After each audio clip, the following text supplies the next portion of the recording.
Back with another episode of Circle of Trades. I'm Todd Studer. In studio with us, Travis Waldstein, Air Serv Heating and Air Conditioning, and Waldstein Plumbing. As we're recording this, a little bit of break from the heat, I think. Have you been busy with air conditioner repair? Not as busy as we have been. A lot of water service breaks on the plumbing side. AC stuff, we've got some projects going on. It's that time of year where we're getting into doing some projects, and it sounds crazy to him in the summertime, but it's when things break and people go, oh shoot, I got to do something. So a lot of stuff going on there. Service calls still. Did a bunch of quoting today on stuff. So it's that time of year to where, it's a good problem to have. We've got some pretty good sized projects coming up here. So one of them we're into, but the other ones are coming up as the year goes along. So I know we got a Chinese restaurant here in town. We're going to be involved in a major remodel. Got a couple things up in Avoca, a couple apartment complexes here in the HVAC side, and plumbing side's been going through some positive change. I think we had an opportunity to grab a real good guy for the plumbing side. He lives up in Ottawa, but he just started today, actually. So pretty excited about him. And is he making that Ottawa commute, or are you convincing him to get down here? I think he'd like to move down here, but there's this thing about kids and child support and stuff that might prohibit that for a while. But who knows? So. But no, it's good. And, lots of sewer line calls, main lines out, systems that are plugged. And, listen, lots of good stuff going on. I can't really complain. People that are buying houses that are thinking stuff through as far as the remodels and stuff. All in all, can't complain. And, guys are busy, guys are working, got a little bit of a break over the 4th. So I spent a lot of time with my grandkids, and my son was home from Arizona. So it was, pretty good time. So pretty good time. Refresh, and as long as we don't talk about my upstairs and what we want to do with up there, we're all good. So well, I'll let you work that out on your own. Good luck with that. So well, we're kind of right now in the heart of summer, and what that means is people need to think ahead and planning ahead to fall. And for you personally, that means getting ready for a Hawkeye football season.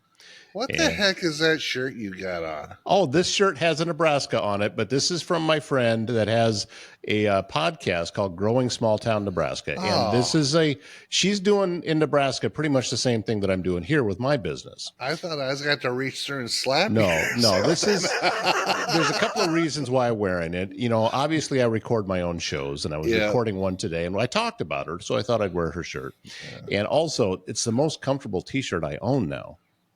It's great. It's I don't know where she got them at, but they are really, really nice. So she was the one that worked the parade with me. Oh, that okay. Yeah. Her okay. Yeah. So she was she came over and did the Celebrate CB parade that you were kind enough to be our title sponsor on. Yeah. And so that's why that's the point to the shirt is because it's small town Nebraska. It's the tiny little towns that are over there that she's promoting, and kind of like what I do over here. So speaking of parades, we actually did the Underwood parade on I heard on the about 4th. that. Yeah.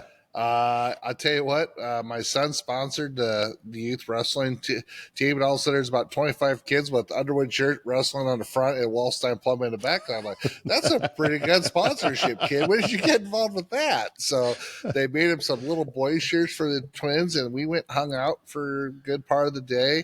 I had a good time with that, and then that was actually, Boy, I bet you they get 3 times the size of the town just for that parade. I mean, they had a lot of people. I wasn't there, but I did see your pictures, and I saw some pictures from Western Iowa Development Association. And I thought, that looked like a really nice crowd, and it looked like a really nice parade. Oh, it is. The biggest thing is when you're pulling a 24-foot trailer with a 13,000-pound excavator and you got 2-year-old kids running out to grab candy. That's always an exciting time.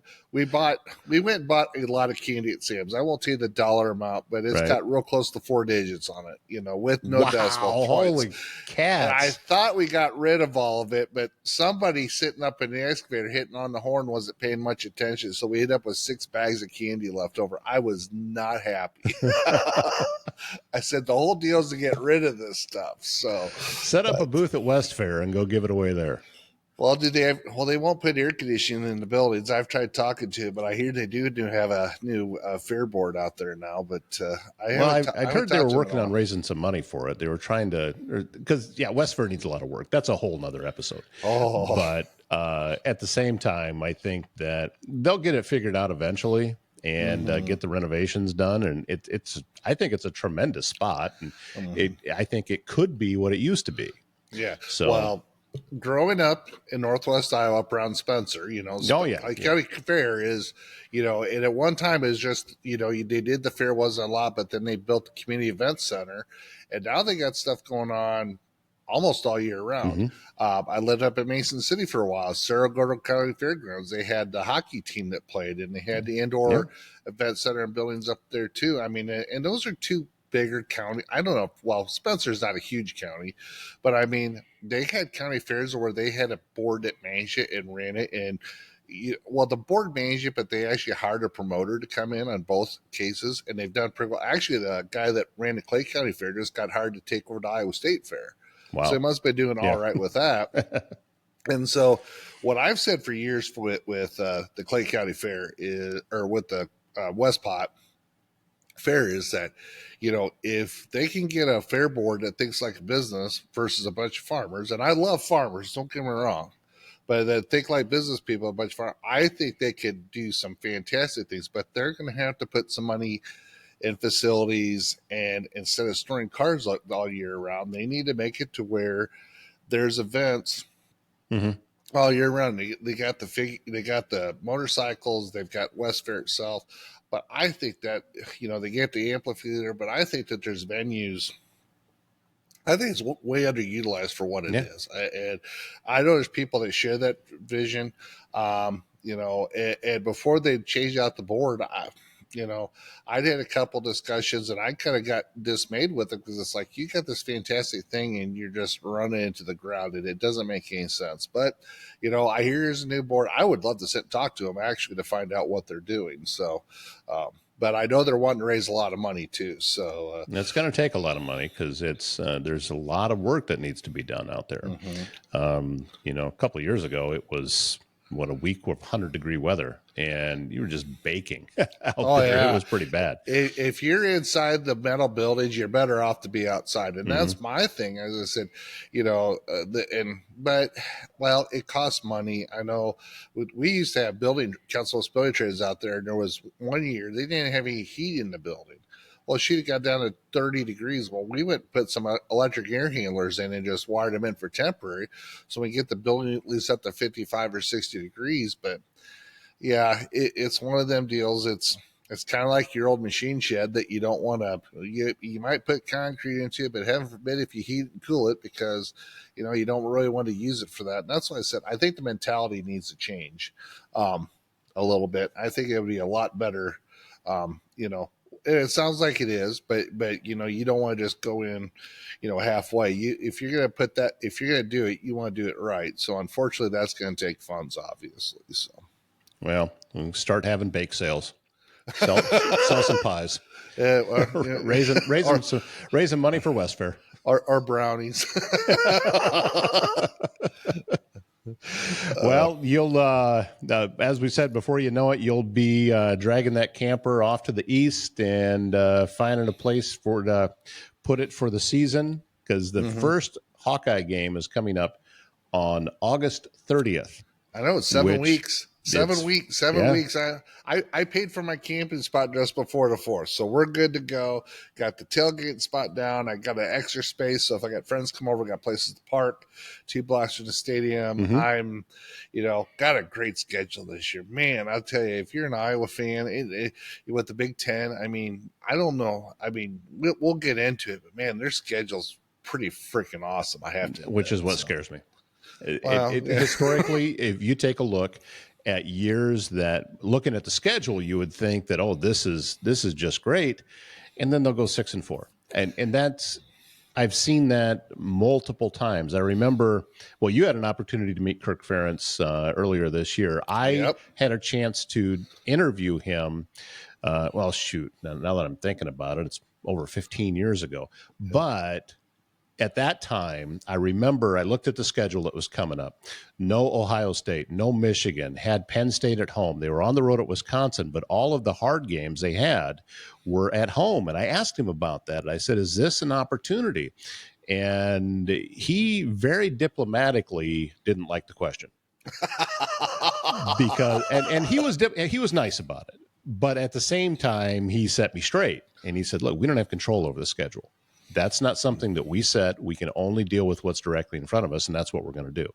And he was right, and I was wrong to look at it that way. Now, fans, I think we can talk about it, but bringing it up to the head coach, that was just not smart on my part. But, 100% right as far as schedule goes. I mean, the only games they really have any say is the first 3 games a year, and I'm going to say they only got control of 2, because Iowa State, you're going to play.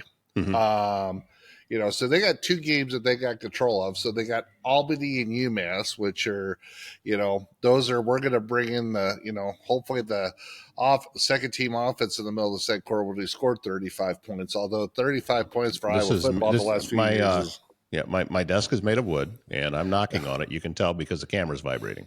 So, because I've seen that too. I mean, what's happened with some of those schools that they've played, that they should be blowing them out, and it just doesn't happen. Okay, yeah, and that's just it. And well, and I think the thing is, part of what you got to run into is, is what's Iowa's offense going to look like? I mean, I think that is absolutely. So what we're going to have to, we're going to see what they're going to be like, what they're going to do. But I'm going to tell you, going over to Iowa City here a month ago. So, and watch him prior. It's been a couple months ago. Folks, I know Iowa fans probably scary, and they'll probably come out and run the ball 40 times against Albany. But I'm going to tell you, they will throw the football this year. And they're going to be a lot better at throwing the football from the receivers I've seen, from everything they got going on. With the quarterback situation they got, saw a lot of Hank Brown, saw a lot of Jackson Shaggy, saw a lot of him. Brendan Sullivan transferred. There's a reason Brendan Sullivan transferred. The day I was there was a Saturday practice.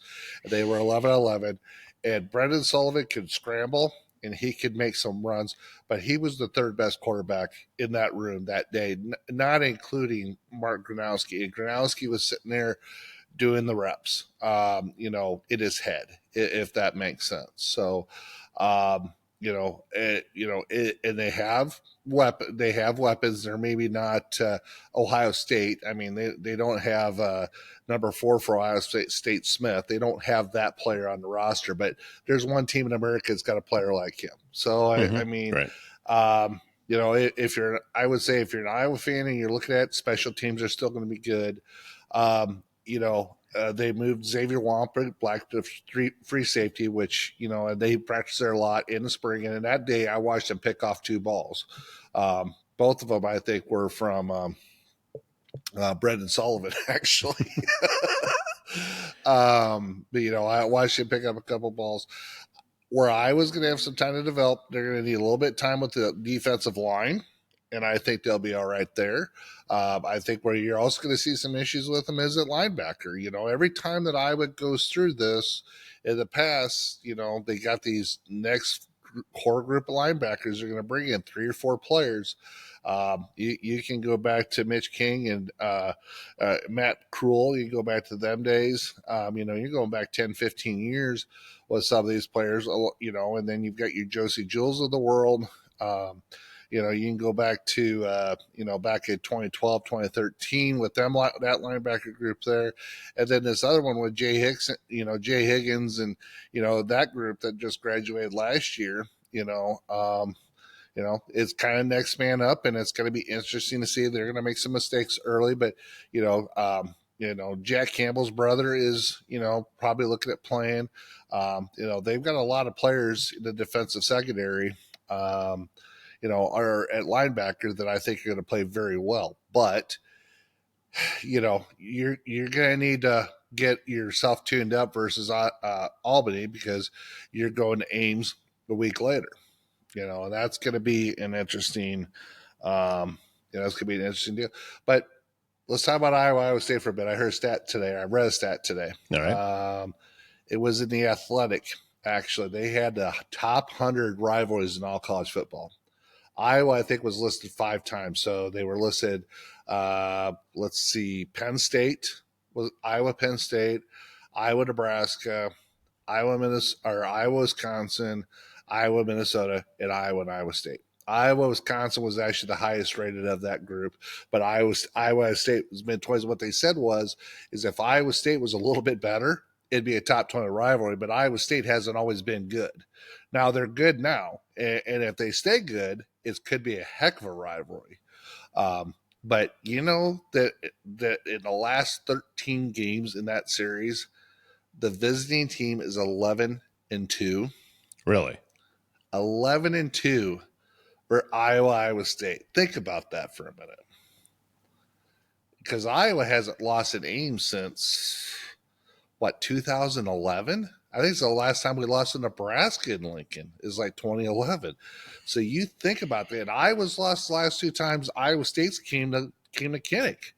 And I mean, you got to talk about ultimately rivalry game in kind of a blank you type situation. But I read that today. I went, wow, that's pretty freaking cool, actually. So I actually, when you say that, I can think back, and yeah, that would be right. But it's not something I've really thought about. Oh no! And they're all tight games. Oh yes. It's kind of the same way with 1 or 2 exceptions. That with Iowa, Nebraska, you go back, it's been those games have been tight too. Yeah. But I think that's part of what makes it a rivalry. Now, back when, I mean, how long was that streak of Iowa beating Iowa State? 14 games? 15 before McCarty beat it in 1998. Right. Yeah. And those were typically just blowouts, back then. Well, in Iowa, because in 97 they had Tim Dwight, Tavian Banks, and that group. In 98, Iowa was favored in that game. But that was a year where Hayden had cancer. They lost a lot of his top assistants. And McCarty finally had 3 or 4 years in the program. And he finally had a team. They had Troy Davis. Yeah. And, and then Iowa State beat them in Kinnick. And then they ran off 5 in a row before Iowa beat them. Iowa's played in the Orange Bowl in 2002.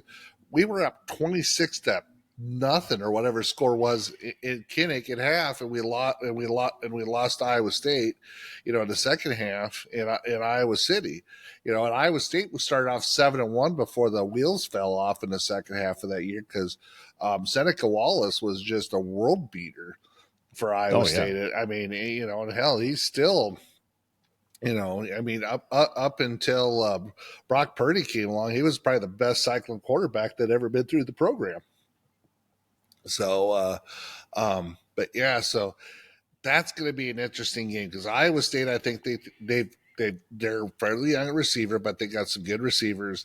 And, Matt Campbell is, punched Kirk back a couple times now. And, and that's what the rivalry is supposed to be about. Now, I hate losing Iowa State, don't get me wrong.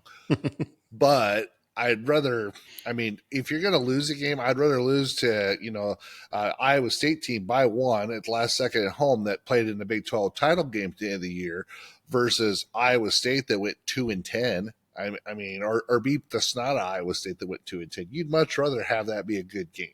and it's a fun. Ames is fun.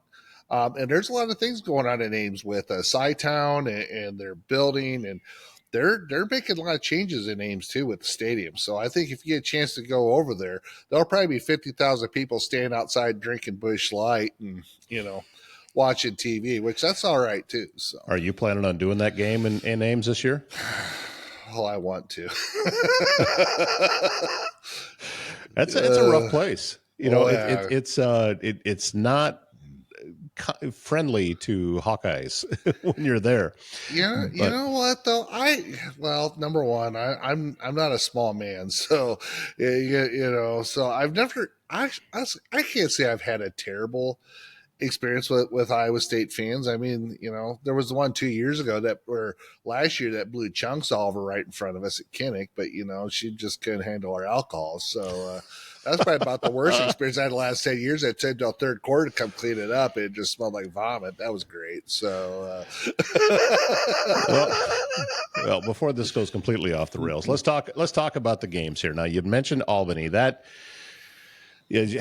should be an easy win. Albany wasn't that good playing in their own conference last year, and they've lost a lot of players. So I'm not expecting, and 5:00 kick on that. That's August 30th, 5:00 kick. It's like, wait a minute. So Now when is August 30th? Let's look at I gotta look at the old Google machine here. Hang on here. Let's take a look here. Well, that should be about 6 weeks from this coming Saturday. Yeah, well, we got to do the Google Calendar, so because I have to look. So, it is a Saturday. That is a Saturday, 5:00. That's got to be on BTN. Why else would you do it? I mean, yeah, that's true. Yeah, so it's got to be a BTN as coverage. That's going to be, well, how do we feel? What do we look like? Hopefully, we get to see 3 quarterbacks and get to see lots of offensive productivity, and everybody can feel good. So I'm taking a look here to see if they've got it posted where it's going to be at, and I don't see it yet. So, so anyway, that game is coming up on August 30th, 5:00 kick, and then the following September 6th is the Iowa State game in Ames. That's an 11:00 kick. Yeah, that's either ESPN or Fox Big Dude kickoff game. So right, the last time that they had a Big Dude kickoff game at Ames, they couldn't find a big enough celebrity, so they brought in Ashton Kutcher in the Hawkeye Combine.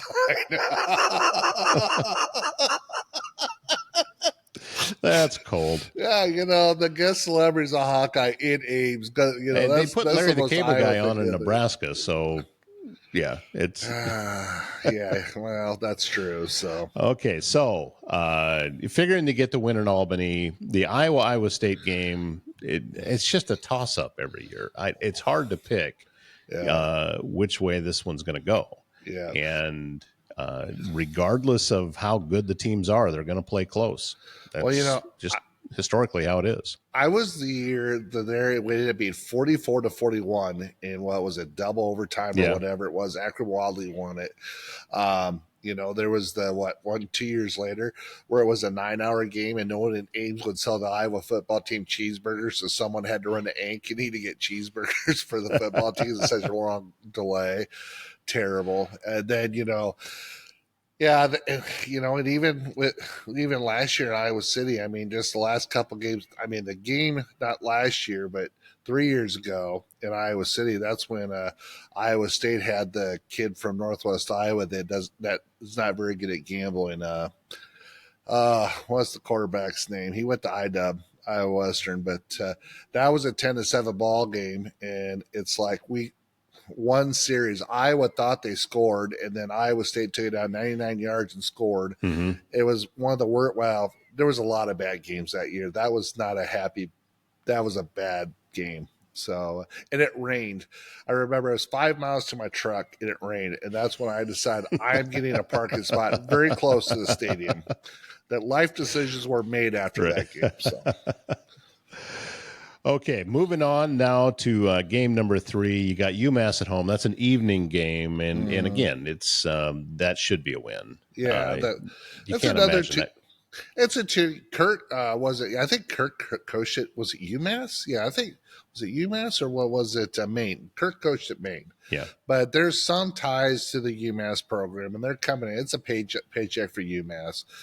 That's going to be called get healthy after the Iowa State game, no matter what happens before you jump into the Big Ten. So, and Big Ten starting with Rutgers. Now, usually you would say that that's even on the road that, oh, that's a gimme game, but Rutgers just seems to keep getting a little bit better every year. Yeah. Now I'm going to throw for the rare here. I listen. Iowa's going to start out 4-0.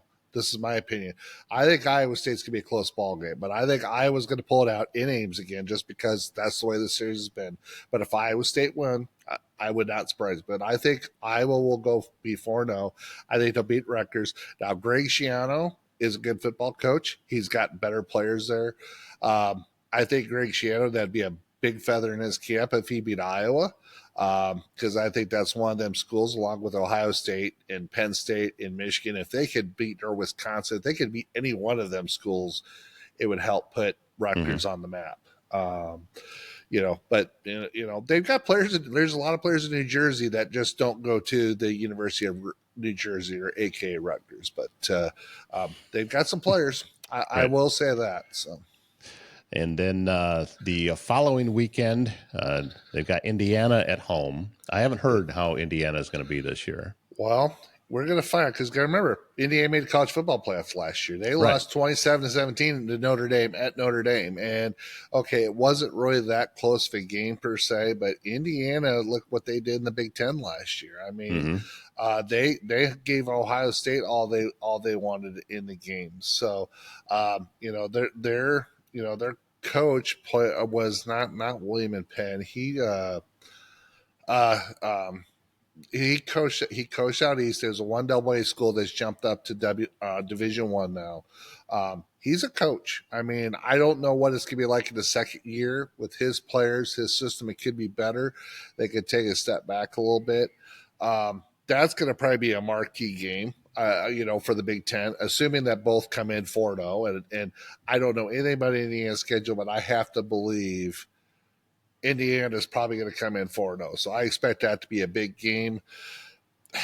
Yeah, I don't know. That without knowing a lot about Indiana, that one could be a toss-up very easily. So. After that comes Wisconsin. That game is on the road. Is Wisconsin any better this year? I don't think so. I think Wisconsin. I think Luke Fickell could be. Luke Fickell's on a hot seat. I mean, he was able to do it at Cincinnati. He's an Ohio State guy. It was in Ohio. He came to Wisconsin. He's trying. I mean, you look at what he hasn't done anything in Wisconsin. And I think if Iowa beats them, which I think they will in Madison, I think that's the beginning of the end for Luke Fickell. If he isn't already on the hot seat, if you know what I'm saying. So, yes, and then Penn State coming into Kinnick. Yep, and this is the Iowa Penn State game. Every time is just. It seems that Iowa plays better when they go to Happy Valley. Yeah, but I've seen them go right down to the wire at Kinnick too. Yeah. Well, here's the kind of fun. I was reading this article. I was telling you about this article today in the Athlete. If you get a chance, go back and read. It's one of the best articles I've read about rivalries. Iowa, Penn State. They've each game. Iowa has an 8 since 2000. Or is it 93 or 2000? I don't remember the date. But Iowa has an 8-game win streak in the series versus Penn State, and Penn State has got 2 5-game win streaks versus Iowa in this series. And they always talk about this game. It's always a close game. And I mean, it makes national TV a lot. I mean, there's a reason. You think, well, Iowa, Penn State, everything's wrestling, but I mean, 2018 when Josie Jewell was playing for Iowa, and I believe it was Saquon Barkley, who's now with the Eagles now, was playing for Penn State, and Penn State won in the last second a 4th down Hail Mary into the damn end zone versus Iowa. I mean, there's been a lot of games. I was there in 2008 when Joe Pa came in number 3 in Iowa, and Iowa beat them 24-23. I mean, there's been some good games. We've beat them up in Happy Valley. I mean, it's, and Franklin's kind of had Kirk's number, but then the last couple of times that I was playing him, Kirk's kind of got him back. So, I mean, Penn State's going to probably be the best team they're going to see all year, or Oregon, which is, I mean, yeah, they're going to see me here. I mean, this game, I think will stay halfway close because of the bet. I'd be lying if I thought, I mean, I would tell you, if they don't lose to Indiana, I would predict them to lose to Penn State. And I'm a big, but Penn State's got a lot of horses. Yeah, and that if everybody's having the kind of year that they think they are, that game could garner a lot of attention and get scheduled as a night game. They seem to like to do that. With Iowa Penn State, it seems that they love the night games with those two. Yeah, and that'd be a fun night game to be at too. I can tell you that. I can tell you 2012 when Brendan Scherf and then the other tackle broke their leg on back-to-back plays against Penn State. That was not a fun game to be at. That was not fun at all. So that is the first of a 3-game homestand. Second game, they get Minnesota at home. Yep. And again, I don't know what's going to happen with Minnesota. They're just such a huge question mark to me going into any season. Well, this game's going to be interesting we got Mr. Row the Boat himself, good old Paul John Fleck. Yeah, not PJ, Paul John. So Paul John Fleck. So call him by his official name. So, and Iowa had the DB that left Iowa because he didn't, after winter conditioning or whatever, because he did feel like he was getting a fair shake for the Iowa staff, and he's going to play DB at Minnesota, which I don't understand why you'd leave. If you're going to be a secondary guy, you're going to leave playing for Phil Parker, who's probably the best defensive secondary coach in the country, to go play for whoever at Minnesota. And that's not a knock on Minnesota. The one thing you know about Minnesota is they'll have a huge offensive line. They'll have somebody that can run the ball. They probably won't have much of a quarterback because they never do. And they'll get up for Iowa like they did last time it was up there, and Iowa will throttle them in the second half because that's usually what happens. There was no way Iowa was losing that game last year after what had happened the year before. There was no chance. Yeah, because everybody in the Hawkeyes was looking at making that phone call to Philadelphia. Mm-hmm. Yeah, good old Paul John Fleck is 1-9 versus Iowa. They talk about beating Nebraska. You talk about beating Wisconsin. He don't talk about beating Iowa because it hasn't happened. Not very much. So, all right, and then the third game of that homestand, which after a week off will be welcoming the Ducks into town, and another top 5 team at Kinnick. Yeah. That's. I don't know. Here's what I say. Penn State, Iowa, they've played it and whatever. Penn State damn near lost to Wisconsin last year. I mean, everybody forgets about, Penn State went 12-0, but I think it was like 21-15. It was some crazy score. Yeah, it was a close game. Yeah. I mean, Oregon was down till very late in the ball game. I don't know. There's something about, it's like when Iowa goes west to play out like they did in the Rose Bowl last year. And of course, then they got throttled by UCLA, and it's the same thing. Oregon's coming out to Iowa, of course, second year in the conference. I don't know. I mean, if you had to ask me to pick the game, I would pick Oregon. There's something about them West Coast teams coming back this direction. I mean, Washington did it last year and Iowa handled them. I think this game could be close, and I think it's just because of the travel. I just do. Well, they're going to make it at the least, they'll make it a 3 p.m. game because they don't want to lose the audience on the West Coast. I think they should make it at 9 a.m. Oh, yeah. Let's do an early kick. Let's make it 9 a.m. We're going to do an NFL Europe style game. Yeah, I would be good with that. But that's not going to happen because you got 2 programs like that. Chances are one of the networks is picking it up. It won't be a Big Ten game. Yeah. And it'll be our Big Ten network game, I mean. Mm. So, yeah, it'll be probably 3 or it could even be a night game. Yeah. Then back out to Los Angeles to take on USC. Now, this team, USC has under-delivered. And that's kind of like saying I'm a little overweight. Right. So what is going to happen out there? Because, they've got a coach that if he does it again, I don't think they keep him. Oh, yeah. Good old guy. Why can't I remember his name? Lincoln Riley. That's what it is. I would call Mike Riley. I'm like, that's not it. So he should have just stayed at Oklahoma. I'm sorry. Right. I mean, he don't know how good he had it. Of course, he's on the left coast. He's paying more taxes, so good for him. This game scares me just because we're traveling to the West Coast. Kirk's had some very pointed things to say about Lincoln Riley and, how he's had the greatest offense on earth and he's had like the worst defense on the face of the earth. Lincoln's probably going to maybe have something to say, try to rub his nose in a little bit. But I think Kirk will. This is one of them games where this is where you want Iowa to have a good rushing attack. Because if they can run and pass the football and they can keep USC off the field, this would be one of them games. And this is a game I'm actually considering going to, actually. So you asked me about going to games. Yeah, this is one I wouldn't mind going out. I wouldn't mind flying out. I would actually get on a plane, which is scary. Get a game and have my son drive up from Yuma. We would go to the USC game. This is what I'm thinking. Yeah, we never been. I hate going to the Rose Bowl. I've seen enough misery in my life in the Rose Bowl. I don't care if I ever go back. Sorry. But this game, USC, I've been to a game once or 30-some years ago. The Raiders and the Giants played in a preseason game. It was a dump then, but to watch your college team, I might go out there for that. So. Okay, and one last home game of the regular season. They bring Michigan State into town, and, that should be a win. But I thought that last year too, and we laid the worst egg of the year up there. And John L. Smith, I mean, he was out at Oregon State, and you can win at Oregon State, you can win anywhere, especially when they were actually the real Pac-12, not whatever the Pac-12 is now. Mm-hmm. Texas State Bobcats and Sam Houston and whatever else the Pac-12 is now.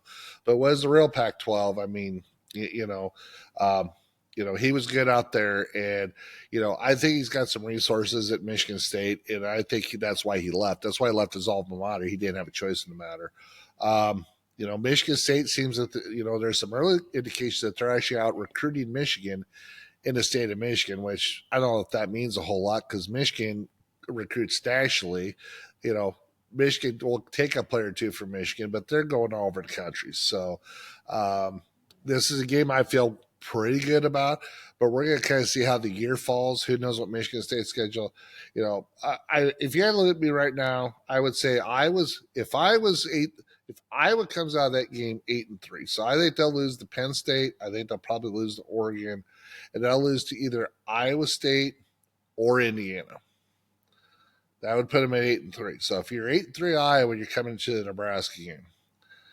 9-3 is probably not going to get you the Big Ten title game because I think that's going to come down to Oregon, Penn State, Ohio State, maybe Michigan. I no, but if you're talking playoff with a 12-team or soon to be 16-team playoff, if you're 8-3 after that schedule and you've played Penn State and Oregon close and you beat Indiana, and if you beat Indiana and Iowa State's good again and you played very well but lost a couple close games, you're going to get a large shot. So that end of the game against Nebraska down in Kinnick West will be an important ball game.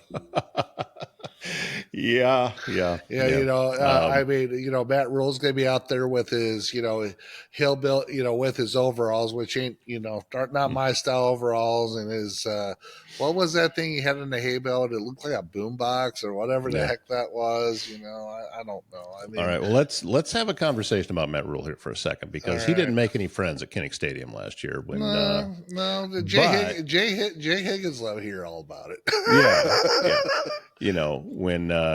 When he said, "Who are you?" to Jay Higgins, I thought, okay, that was just childish. That's not being a coach. That's just being whatever.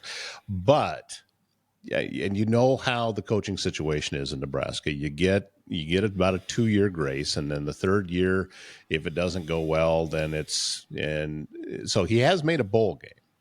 Yeah, but if Nebraska runs a 500 year again, what do? Yeah. Well, because they don't want to,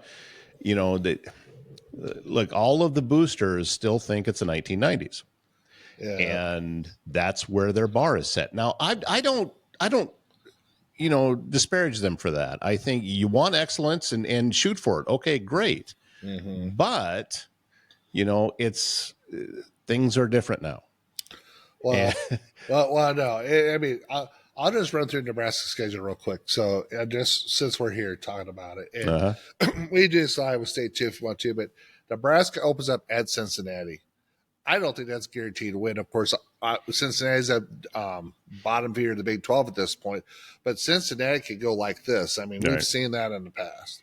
Yeah, and they seem to get really fast horses there in Cincinnati. Yeah, so they got Cincinnati. I'll probably say they win that. They're going to beat Akron, and then whoever HCU, whoever that is. I've never heard HCU, so they're 3-0. And then, and of course, they got to go to Cincinnati, so they have a road game on schedule. But then Michigan comes to Lincoln. And I got news for everybody about Michigan, and this is the thing that I think is scary. Michigan, with all their second and third teamers, beat Ohio State at the end of the year, and hammered Alabama, who played a lot of their starters in their bowl game. Right. Michigan is going to be back this year. You may not like them. You may not like their coach. You might think they're a bunch of cheaters. Ohio State can wish death to Michigan, but Michigan is going to be good this year. I'm not saying they're going to beat Penn State or Ohio State. Well, they'll probably beat Ohio State again, which will just cost the Ohio State coach's job. But Michigan be good. I think that'll be a loss. And that's at home. They got Michigan State at home. They got Michigan State at home. That I'm kind of like with them. I mean, I expect to win, but that could be a game. Michigan State's had Nebraska's number, so I'll give them the benefit. I'll say they'll be 4-1. Then they go to Maryland. So 5-1. Then they go to Minnesota. They'll lose at Minnesota because they can't beat Minnesota Sanderson, so they'll be 5-2. They play Northwestern. Northwestern gets up for them every year. Man, that's talk that's about true. It. There you go. You got so you go 6-2. Then they got USC coming to Lincoln. I think USC is better than Nebraska, so they're 6-3. Then Nebraska goes to UCLA. If UCLA is going to be better, I'm going to say they're 6-4. Then you play, but the week before you play Iowa, you go to Penn State. So 6-5, 7-4. I mean, Nebraska's not going 9-3 at that schedule. There ain't no way. You got Michigan, you got Penn State, you got Minnesota, which you can't beat. You got Michigan State, who you have a hard time with. And they're going to come into the Iowa game. Now, they'll probably be favored in the Iowa game. I don't know. It depends on how they play Penn State at the end of the year. But that Penn State game, going to Happy Valley, then turn around on a short rest and play in Iowa is going to be tough for Nebraska. And if you don't have a quarterback by that time, let's say that Raiola gets knocked out, you're going to be in trouble. Iowa's got a second team and a third team quarterback. I'm not sure what Nebraska's got right now besides Raiola. They'll be good. I think their defense will be pretty good. They have been. They got Nash Hutmacher this year. He was pretty solid, and I respect the hell out of him because he wrestled, played football. He's still a Husker, but I respect for what the kind of player he is. Right. So it's going to be, that's going to be interesting if you take a look at Nebraska. I would say Nebraska probably comes in 6-5, 7-4 next year. They'll probably be looking at a bowl game. There ain't no way. I heard Urban Meyer said they're going to be 9-3, 10-2. There's no way they're going to be 10-2 in that schedule. It's not going to happen. No. So well, if Raiola healthy is always a threat. I mean, he's really, really good, and he's got another year of seasoning under him. Mm-hmm. Now, but at that point, what I've seen out of Nebraska, and I've got friends that are Nebraska fans, and I'm sorry.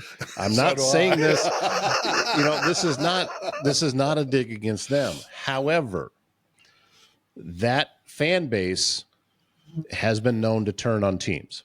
Yeah. Oh, absolutely. And I have seen it, and it always seems to happen in about year 4 of a coaching tenure. Yeah. That they think that, okay, that this is now all your players, and now we know what it is that you can do with recruiting, what you can do coaching them all the way through.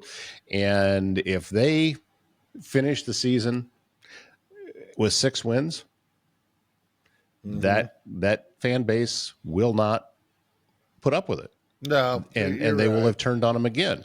You saw it happen with Mike Riley, Mm-hmm. and that fan base quit, and Oh, all the absolutely. players did too. And because that was what they were getting from the crowd while they were there. When I went, and the time that was about 3 years ago, it would have been 4 years ago this year, I think, that Iowa played in Lincoln and uh, gave up a bunch of points early, made a run late, and came up just short. Oh, yeah. I watched that game out on in Nebraska with a friend of mine, and the crowd that was there was sarcastically cheering for their team. Oh, yeah. And when they got up, it was sarcasm, because they were all saying, "Well, this isn't going to last." Oh, yeah. No. And look, it's conditioning. You've been through this for a while, and I understand that, but your team can feel it. Mm-hmm. And uh, if that is what's happening from the crowd, Yeah. it'll happen again. Oh, yeah. Absolutely. Absolutely. So, yeah, no, you're right. So, and I think that's kind of the biggest thing, with them. And unfortunately, they're still living in the past. I mean, a great example is, you know, Iowa just got a recruit from a 3-star to play for Omaha North. His older brother is, he grew up an Iowa fan. Actually, his brother is a Nebraska fan. So, so it's going to be a family mixed. It is what it is, I mean, it's, but one of the things he said, he wanted to go play for Phil Parker. Well, if you're a DB and you want to go to the NFL, yeah, all you Yeah, can do is look at Cooper DeJean. Of course, yeah. like I said, now if you can only find about 10 more white kids from Otabola to Iowa that go like Cooper DeJean, I we'd don't have think something there to are talk 10 about. more. I'm There's not not sure 10 more kids in Odebolt. no, there's not 10 more kids. Well, his brother's there, but his brother's probably be a defensive lineman. So Right. we just got to keep Michigan out of there. So, um, just for fun, let's go through Iowa State's schedule quick, because I know there's Iowa State fans here too. Tell you what, they've got a hell of a kickoff schedule. I mean, Okay. they go to Dublin, Ireland to play K State.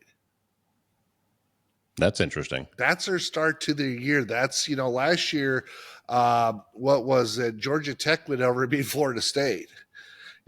So that was it. That Florida State just fell apart.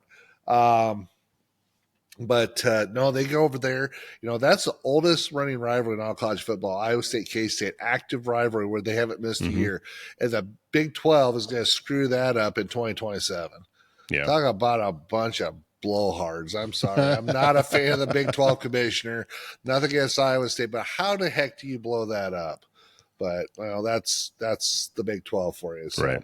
so then they play South Dakota, which, listen, South Dakota was top 4 in FCS last year. They were ranked as high as number 4. They were right behind North Dakota State and South Dakota State. And I think actually South Dakota beat North Dakota State regular season. So they come to Ames, and Iowa State has this thing for losing to the teams from the Dakotas. Of course, Iowa got beat by North Dakota State, so yeah, I own it. Yeah. Nebraska won't play a Dakota team. I'll just throw that out there, but that's a story for another day. Yeah. Here's a giant spoon. Keep stirring that pot. Yeah, there you go. and then Iowa comes in to Jack Trice. So I mean, so Iowa State, by the time Iowa's going to play at Albany. Iowa State's going to have played 2 games. Now they're going to have travel involved with that. Going to Ireland's going to be a heck of a, that's why I said, but I think Iowa State, K-State going to be a heck of a game. Or Iowa State's going to be a heck of a game. 11 kickoff at Ames. Well, then Iowa State finally gets, they get their they get their scrimmage game. They play Arkansas State, which I don't think Arkansas State's just nothing to write home. Don't think that's game. So yeah, it's me. I said they lose to Iowa. I'd say Iowa State's 3-1. Coming out of that schedule, but the first two games are going to be a lot closer than Iowa State fans are going to probably like. Then they get Arizona State at home. Actually, Iowa State goes to Arkansas State. Excuse me. Yeah, then it's Arizona at home. Yeah, Arizona, but they go to Arkansas State. Why the heck is Iowa State going to Arkansas State? Is it like a trade deal where they're going to each other's stadiums? If you're Iowa State at 65,000, I'm Arkansas. What is Arkansas State football capacity? We'll look this up for a minute. Holy cow! State. Well, they play in the Sun Belt, so I'm not sure what the Centennial Bank Stadium in Jonesboro, Arkansas. I'm not sure what it seats. We're gonna find out. It is located on the campus of the Arkansas home of the Red Whatevers, and the capacity is 30,964. About Why half the is size. a Big 12 school going to Arkansas State? Okay, Jamie Pollard, you're great, but I mean that game needs to be in Ames. I'm sorry. I don't know who you owe a favor. Congratulations. Maybe you'll find your next football coach when Matt Camp goes to the NFL. I don't know. That's what happened last time they lost to Toledo. So, all right. So enough about ours. So Arizona at home. That should be good. Iowa State plays Cincinnati on the road. Arizona wasn't very good last year. I don't think it'd be very good this year. Iowa State, they go to Cincinnati, not knowing much about Cincinnati. Iowa State could come out of this early schedule be 5-1 in the Big 12, preseason. Right. Assuming they lose to Iowa. They could beat Iowa and lose to K-State. That would not surprise me. So if you said, okay, now obviously I would not be very happy about it. But I mean, I can see that happening. Well, when you're playing overseas, everything's out of whack. Oh, absolutely. So, and especially with the first game of the year, and you're playing a week ahead of everybody else. Yeah. So it's you just never know what's going to happen with that. Yeah, they probably don't have much Busch Light in Ireland. That's I don't know. Iowa State fans. My cousin Sean that lives up in Sioux Rapids, Iowa, might have a problem with that. So. Do they have Busch Light Dark? Is that that's the Irish version? There you go. So all right, it's got Iowa State. Then they go to college. So they go to Cincinnati, and then Iowa State goes to Colorado. Colorado is such a huge, huge question mark. I have no clue. My expectation would be they're not going to be good, but who knows? Well, what's kind of funny, Deion had Travis Hunter, he had his Shador and Shiloh, and you hear around the crowd, his recruiting class isn't squat this year. And of course, Deion's got some health issues. I think he's got either type 1 or type 2 diabetes, and I think there might be a few toes missing. I mean, it happens, and so I don't know how much that's taken away. I mean, it's still Deion, but they go to Colorado. I think Iowa State wins that game in Colorado. A game they get a week later, 2 weeks later, or 2 weeks later, excuse me. Yeah. BYU at Iowa State. BYU is pretty solid, has been pretty solid. Yeah, they were pretty solid last year. Yeah, I mean, what were they? They were 10-2 before the bowl game. I mean, they were good. I watched play a couple times, and then you get a rematch versus Arizona State from the Big 12 championship game. So that could, and that's in Ames. So of course, they don't have Scadaboo or whatever it is for Arizona State. He's gone. Yeah, he was a one-man show. Oh, absolutely. I mean, he single-handedly won that game for him. And I got to believe that Iowa State's got to be – I mean, that you don't have a revenge game per se, but don't worry. Iowa State's going to have that one circled on the schedule. So I'm going to say they're going to lose to BYU, but I'm going to say they're going to beat Arizona State. I think BYU will, for some reason, get them. I don't have a reasoning, but if I had to predict. So that would put them at – I would have at 2 losses at that point.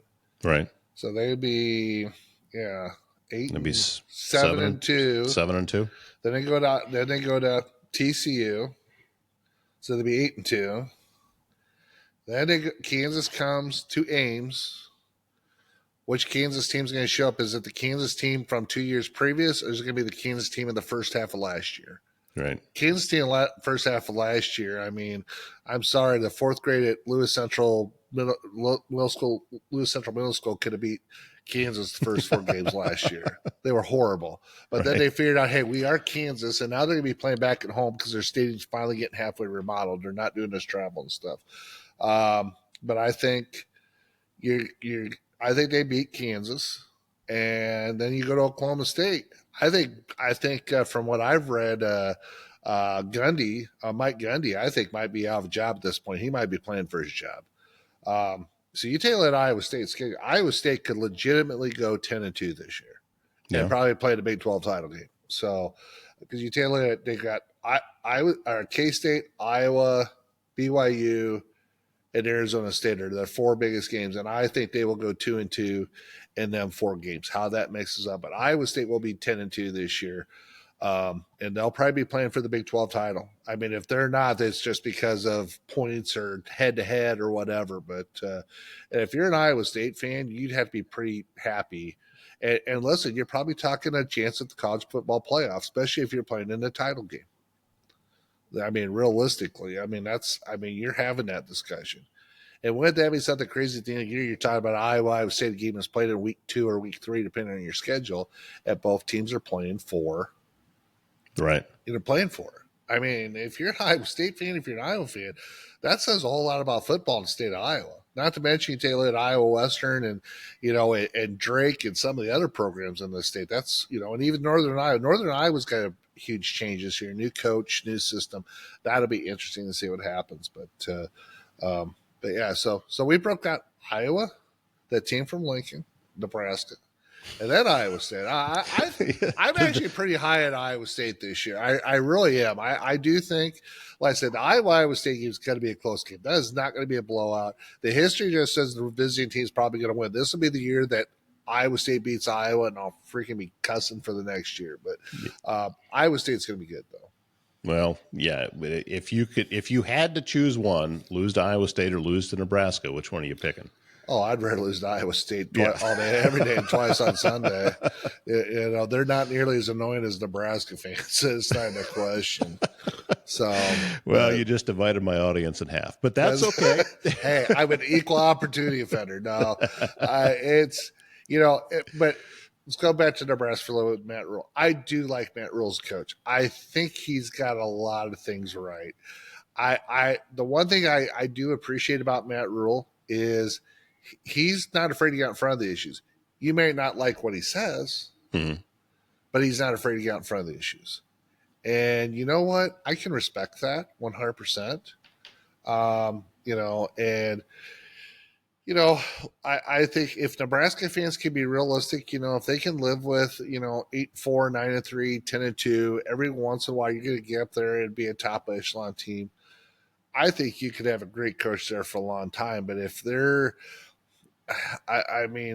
just a lot of forces in play today that there wasn't back in the 90s. That's allowed Nebraska to be what they want to be. If Nebraska wants to be back in that conversation, honestly, I hate to say this, Nebraska probably needs to go join the Big 12.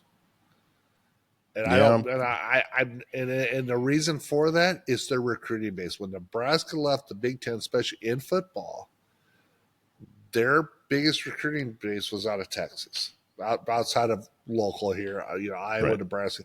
They lost that because, take a look at Iowa State's schedule this year. They play TCU, they play Oklahoma State. I guess they're not playing a ton of schools, but even if you go to K-State or you go to Colorado, if you're a kid that plays in Texas, that's a 6-hour trip for the family. Mm-hmm. When you go to Happy Valley, that's a freaking 15-hour trip from Nebraska to Happy Valley. Sorry, it is what it is. And, but you look at what's done for them in the other sports. It hurt them in baseball, but it's improved them in wrestling. It's improved them in volleyball. So, there's a wash, plus the TV, plus the money's not ever close. So Nebraska, from my perspective, will never go back to the Big 12. But if you want to have reign supreme in football, that's probably where you go. And Nebraska fans probably would not appreciate saying that, but that's the reality of it. So, well, and I've talked about it for years too, and I think I've talked about it with you, that the draw that Nebraska had with recruiting back in the 80s and 90s was they had one of the top 5 training facilities in the country. There was nobody that had and they were a feeder program into the NFL because of it. Now, high schools have that type of training facility because everybody saw the benefit of it, and they've all invested in it. I'm not saying that Nebraska's went downhill. I'm saying everybody caught them, and everybody else elevated theirs. So that was what you had. What do you have now? What do you have as a draw to come to Nebraska now? It's not what it was. And it's not the game changer that it was. No. It's like, oh, wow, nobody else has got this. It's like, holy cow. Yeah. So that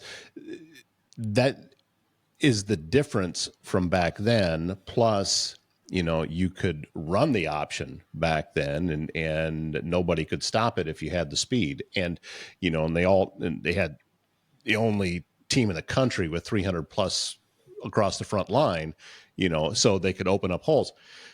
That doesn't exist anymore. Yeah. And everybody can stop the option. Yeah. So it's something different has to change. And I think that Matt Rule has been doing everything that he can with that. I think that Raiola is the quarterback to do it, but I don't think he has the supporting cast. Yeah. And if Raiola goes down, and I don't wish that. Please, I wish that young man nothing but health and great seasons. I don't wish that to anybody, honestly. Right. Yeah. For football, it's better with the beat in the game than on the sidelines. I agree. But the problem is when you are a one-man show and that's all that you have, then teams focus and teams start hammering you.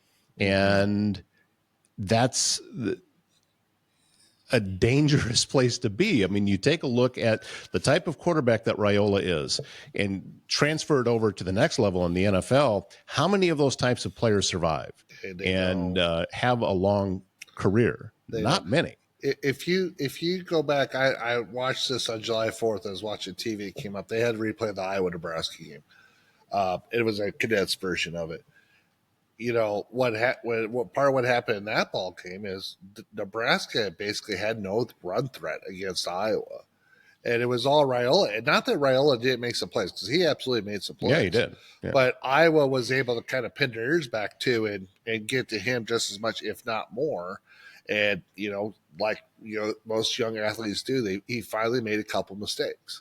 Well, and plus he was gassed. I mean, the poor kid had been running for his life the whole night, and he was worn out when he fumbled that football. Yeah, no, and so you tell listen, Nebraska. I like what Nebraska's done on defense, but I do think, it's I don't know. It's one of them deals. The other thing that if you're a Nebraska fan, and this is me looking. I understand you got to recruit all 50 states. I get it. They guess they got that Tyler Terry, which he was top 10, but you're looking at Nebraska. Was it top 10 recruiting class in Nebraska this year? I don't think Nebraska hardly except for Tyler Terry, which he would have been in last year's class, but in this year's class, Nebraska is either in on them or they're not getting them. And so why is that? Because you want, I don't care if you're Iowa State, you're Iowa, you're Nebraska, Minnesota, Wisconsin, even Oregon, or Michigan, you want some of them in-state kids. The in-state kids is what helps make the program. And I understand the walk-on programs change, and I understand the NIL's changed a lot too, but you still need them in-state kids. And to me, it's very important to schools like Nebraska and both the Iowa schools. I mean, you want them in-state kids. You want the legacy kids. So it's like, what the heck, So I don't know. It could just be some reverberation. Maybe they weren't the type of athletes that they wanted at that time. I mean, it's still Nebraska. They're going to get some kids. But when you got the top quarterback from, Papillion South going to Iowa State, well, then of course he flipped to Alabama, and you got, another top 5 kids going to Iowa, and you got a couple more going to Iowa State, and you're an hour up the road, and I understand you can't have everybody, but it's just like, and most of them had Nebraska offers, but I wonder, well, we're going to recruit them because they're in state, but they're, it's kind of, if we don't get them, we don't get them. That to me, that's kind of a scary deal, because those are the kids that are going to help make your team. I don't know. That's just my perspective, and I feel the same way, about any school in the Midwest. You take a look at Illinois, you take a look at Wisconsin.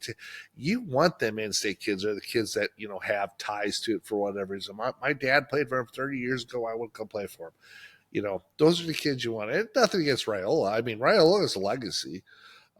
I just hope, I don't know if he's going to get to the promised land, but I do think he is a good quarterback. I think he's a great quarterback. I think this year will tell a lot for what he does. So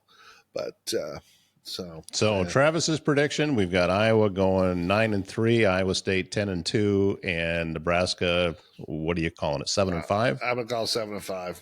That's my prediction, and it could go.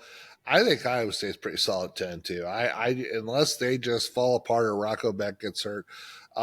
I think Iowa could go a game either way, one way or the other, but something that's go right. And same thing with Nebraska. But if I just look at their schedule, there's a couple there's just potholes on the schedule. The Nebraska is now a hump. Now, I will say this: if Nebraska gets to 9-3, they're going to get over a couple of them humps. Maybe they finally beat up a Northwestern. Maybe they finally get over losing to a Michigan State or something like that. If they get over some of them games, then they could be 9-3 as well. That would not, but until you prove it, that's what I'm going to go with. Well, there we go. Travis's Circle of Trades predictions for the 2025 college football season. And next time we'll have a whole discussion about NIL and how it's destroying college football. So we could talk about that, or help the Minnesota Vikings go 0-17, but we won't talk about that. So right. Or the Dallas Cowboys for that matter. Appreciate your time, sir, and we appreciate you watching this episode of A Circle of Trades. Back soon with another one. Till then, take care.